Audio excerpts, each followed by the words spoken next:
através de um vídeo que eu vi, o Espírito Santo de Deus tocou para me trazer essa passagem de Abraão para vocês. O incrível é que muitas vezes a gente se sente tão louco, tão vazio, tão sem força. Quando meu pastor disse, dá para tu trazer a palavra domingo? Com certeza. Eu primeiro disse, eu vou recuar. Mas quando Deus nos capacita, quando Deus nos torna forte, não importa a situação, não importa o momento, não importa a dificuldade que você esteja, Ele nos capacita. Eu acho tão lindo que, antes de entrar no texto, quando Jesus dá uma ordem aos discípulos, mandando ele ir para o outro lado, para eles atravessar do outro lado, Jesus não disse a ele, vá, vocês vão enfrentar uma tempestade, vocês vão enfrentar algo pela frente. A palavra liberada foi apenas vá. Porque quando Deus disse vá, Ele disse, não importa, se tiver uma tempestade, se tiver um furacão, se tiver um tsunami, eu estarei convosco. E mesmo assim os discípulos não temeram, obedecendo à voz do Mestre, eles foram e chegaram ao outro lado. Eu quero dizer a você nessa noite, não importa quando Deus diga vá, apenas escute e vá. Com certeza você vai chegar no outro lado, não importa a dificuldade.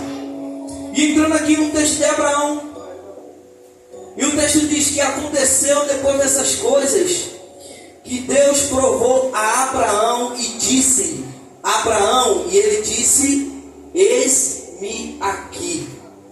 E ele disse, toma agora o teu filho, o teu único filho, a quem tu amas, e vai para a terra de Moriá, e oferece ali como oferta queimada sobre os montes que eu te direi. Hoje eu quero chamar a sua atenção para uma coisa muito importante. E quando eu estava lendo a Bíblia ontem, o Espírito Santo me inquietou, inquietei até minha esposa, e eu não consegui segurar isso, meu pastor. Se você parar para ver a história de Isaac e Abraão, Deus não pediu por favor, Deus não implorou para Abraão. Apenas ele disse, vá e pega o teu filho, o filho que tu tanto amas, e oferece ali em sacrifício. Algumas Bíblias, alguma tradução está dizendo em holocausto. Então quando Deus diz, pega o teu filho, ele está dizendo, ele está mandando uma ordem, ele não está lhe pedindo por favor. Então Abraão, naquele momento, ele pega seu filho, o texto diz que ele junta a lenha, ele acorda bem cedo, junta ali os seus moços e vai em direção ao monte que o Senhor lhe dissera. O que chama a minha atenção é que nesse texto tem dois pontos que eu quero chamar você, quero chamar a sua atenção para você entender nessa noite. É tão lindo a forma que Deus trabalha, é tão lindo que muitas vezes uma simples palavra, uma simples mensagem, que para muitos é simples, mas quando a gente lê com outra mente, ela se torna um texto totalmente diferente, se torna uma estrutura para a nossa vida. Abraão é nada mais, nada menos conhecido como o pai da fé, pela sua fé absurda, pela sua fé extraordinária. O texto vai narrar que quando Abraão pega Isaac e sobe em direção ao monte, Isaac naquele momento não sabia de nada que estava acontecendo. Isaac, com toda a sua inocência, olha para o pai e ele, acredito que naquele momento pega os dois ali e sobe. Mas o que me chama a atenção é que Abraão pede para os seus moços que estavam me acompanhando lhe esperarem. E o texto vai dizer ali, se eu não me foge na mente, no capítulo 5, e Abraão disse aos seus servos, ficai aqui com o jumento, e eu e o menino vamos adiante para adorar, e voltaremos a vós. Nenhum sabia do que iria acontecer, nem Isaac sabia que naquele momento iria ser oferecido em sacrifício no santo monte de Deus. E o incrível, e o que me chama a atenção, é que Abraão usa uma metáfora totalmente diferente. Quando ele diz, eu e o menino vamos adiante para adorar e voltaremos a vós. Então Abraão, com sua fé, Abraão sabia que algo iria acontecer naquele monte e que ele não voltaria de mãos vazias. Ou seja, Abraão, obedecendo a voz de Deus, ele sabia que quando ele estivesse lá no monte, quando ele voltasse, ele ia receber com seus servos junto de Isaac. Ou seja, quando Abraão sobe no monte, alguns historiadores dizem que na mesma hora também aquele carneiro vem subindo também o monte. E o texto diz que quando Abraão pega o seu filho, amarra a mão dos seus filhos, do seu filho, e coloca ele ali na mesa e começa a juntar a lenha, e o texto diz que ele levanta o cutelo que vai oferecer seu filho em sacrifício. O anjo do Senhor brada dizendo: Abraão, não faça mal ao menino. Olha para o teu irmão e diz assim: o Senhor proverá. Mais forte, diz assim: o Senhor proverá. Você não está entendendo, o Senhor está provendo nessa noite, você não está entendendo. O Espírito Santo de Deus está me dizendo hoje que o Senhor está provendo dentro do teu lar. Mas ainda não é o fim, a gente vai chegar no que eu quero, no nosso ponto certo. O texto diz que naquele exato momento, um pouco antes, Isaac diz a ele: pai, já temos aqui a lenha, já temos tudo aqui, mas cadê o cordeiro para o sacrifício? E Abraão diz: Deus provê. Deus provê. E naquele momento Deus proveu. O texto diz que quando Abraão levanta sua mão para sacrificar o seu filho, Deus fala diretamente para Abraão, dizendo para ele não fazer mal algum ao seu filho. E Deus naquele momento sabia que Isaac estava disposto a enfrentar aquele sacrifício, da mesma forma que ele sabia que Abraão não iria retroceder, Abraão não iria voltar atrás, porque Deus deu uma ordem. Quando Deus dá uma ordem, não importa, a gente tem que ir. Agora eu pergunto nessa noite a você: você está sacrificando o seu Isaac? A pergunta é para mim: você está sacrificando aquilo que você coloca acima de Deus? Você está sacrificando aquilo que está tirando a tua mente, aquilo que está tirando o teu sossego? Nesse exato momento, muitas vezes a gente coloca uma dívida maior do que o nosso Deus, a gente coloca uma pessoa, um amigo, um parente maior do que nosso Deus, a gente se confia tanto na pessoa. E nessa noite a pergunta é: você está oferecendo o seu Isaac? Você está oferecendo o seu Isaac? Quando a gente oferece o nosso Isaac, Deus responde um sacrifício com fogo. Não foi diferente com Abraão. Mas uma coisa muito maravilhosa, meu pastor, que pesquisando me chamou muita atenção. Eu queria dizer que você sabia que o sacrifício de Isaac teve uma aparência com o sacrifício de Jesus. Você sabia disso? Você sabia disso? Eu vou chamar a sua atenção para um texto que eu deixei bem separado aqui para você. E eu quero que você entenda o que Deus quer falar com você nessa noite.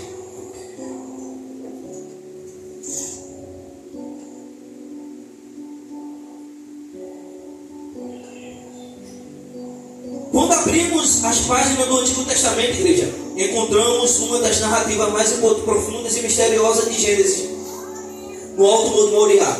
Ali vemos Abraão, obediente até os extremos, preparado para oferecer seu filho Isaac, o jovem intrigado.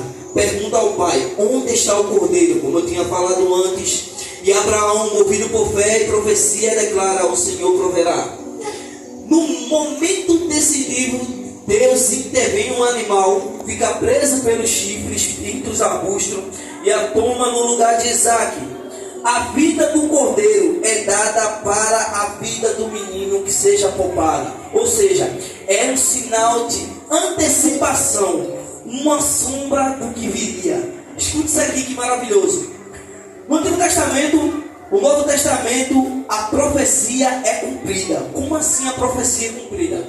Séculos depois, quase no mesmo território do antigo Moriá, no Antigo Testamento, o Moriá virou outra cena. O que acontece?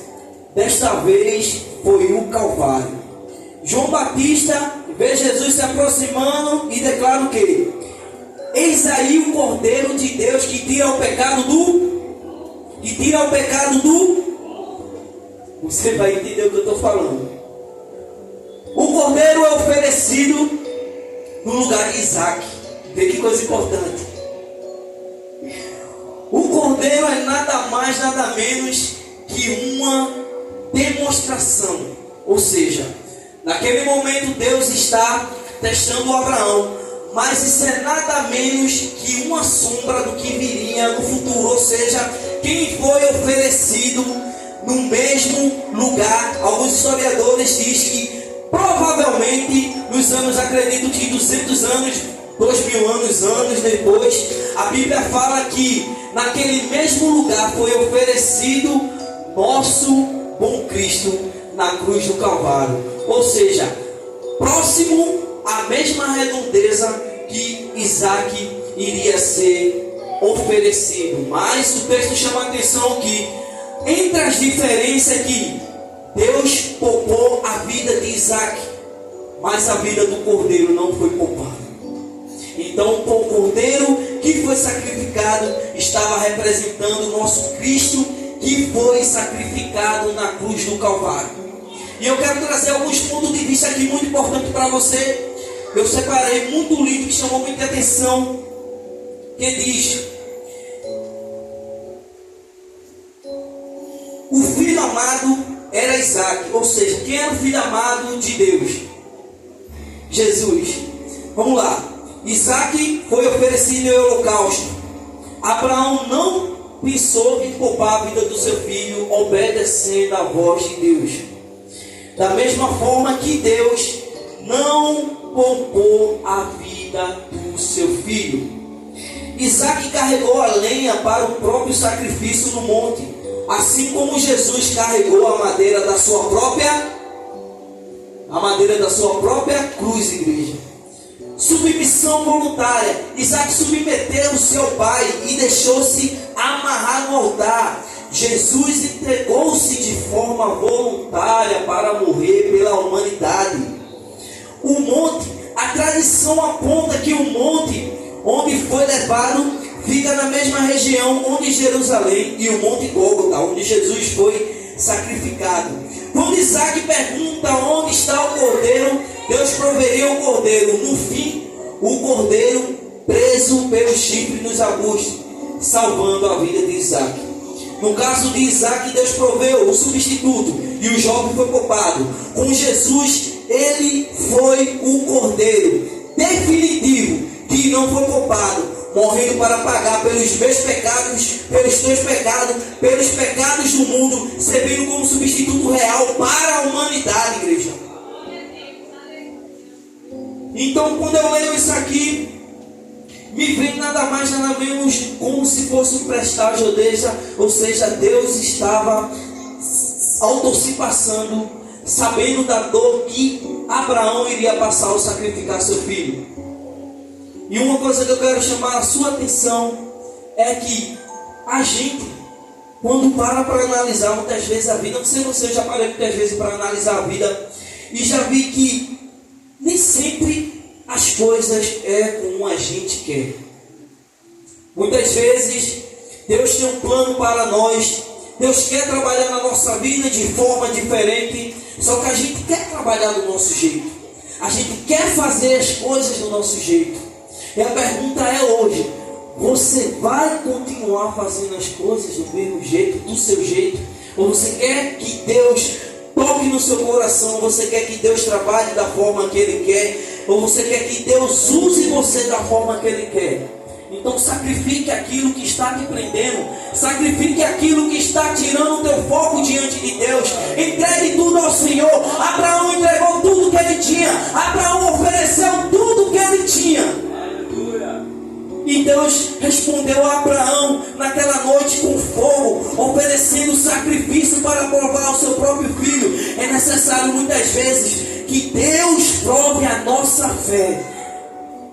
É necessário sabe que Deus muitas vezes prove e coloca a gente em uma certa situação para provar até onde a gente vai, até onde chega o nosso limite.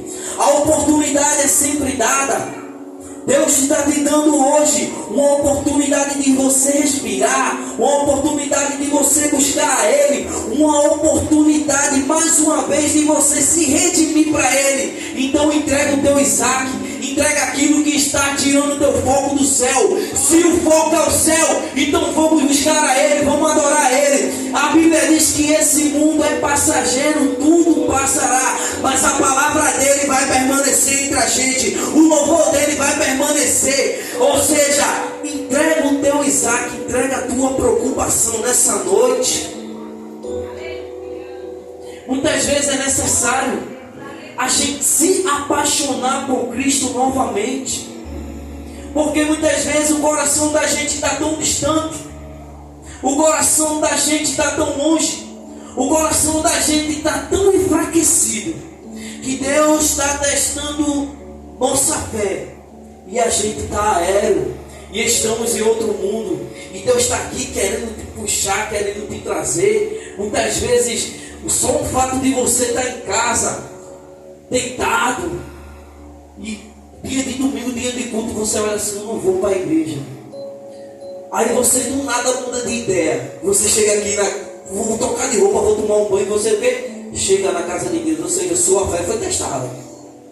Sua fé foi testada, ou seja, seu cérebro raciocinou que você iria estar em casa deitado, assistindo uma Netflix, assistindo uma HBO Max da vida, mas automaticamente o Espírito Santo de Deus renovou você, e sua fé naquele momento foi testada. Ou seja, Deus está testando sua fé hoje. E eu queria chamar você para se apaixonar por Ele nessa noite hoje. Quem quer se apaixonar por Ele nessa noite hoje de novo? Quem quer adorar Ele nessa noite hoje de novo? Quem quer entregar a tua preocupação, teus problemas nessa noite? Meu pastor estava falando sobre a vida de Jó semana passada, não foi, meu pastor? De José. E aquela palavra tocou no meu coração, porque José foi provado várias vezes, José foi testado várias vezes, e mesmo assim José não desistiu do seu propósito, José não desistiu do plano que Deus tinha para ele, sabendo que foi traído pelos seus irmãos. Ou seja, da mesma forma, a vida de Abraão não foi diferente. Ou seja, pelo contrário, a vida de Abraão prosperou. A parentela, quando Abraão saiu do meio da sua parentela, ele obedeceu a voz de Deus. Quando ele abriu mão do seu lar, de tudo que tinha, e foi cumprir o propósito de Deus, ou seja, ele obedeceu a voz de Deus. E para a gente obedecer a voz de Deus é necessário a gente ter fé, é necessário a gente se apaixonar por Ele nessa noite. Tem um texto que lá em Isaías capítulo 3 e o verso 5 que fala: porém Ele foi ferido por nossas transgressões, Ele foi esmagado por nossas iniquidades. O castigo que nos trouxe a paz estava sobre Ele, e pelas suas pisaduras nós fomos sarados. Pelas suas pisaduras nós fomos, e mais forte, nós fomos. Então o sacrifício do Cordeiro não foi em vão. Cristo naquela noite representou o sacrifício, representou o Cordeiro. Isaac foi uma breve ilustração daquilo que iria acontecer lá na frente. Então, se a gente parar para analisar, o sacrifício de Cristo não foi em vão. Quem quer se apaixonar por Ele nessa noite? Não, fica de pé. Quem quer se apaixonar por Ele nessa noite? Quem quer se apaixonar por Ele nessa noite? Coloca a mão no teu coração. Coloca a mão no teu coração aí. Tem um louvor que diz assim, muito lindo, muito lindo. Esse louvor toca no meu coração, meu pastor. Ele diz assim: me apaixonar por Cristo. Me apaixonar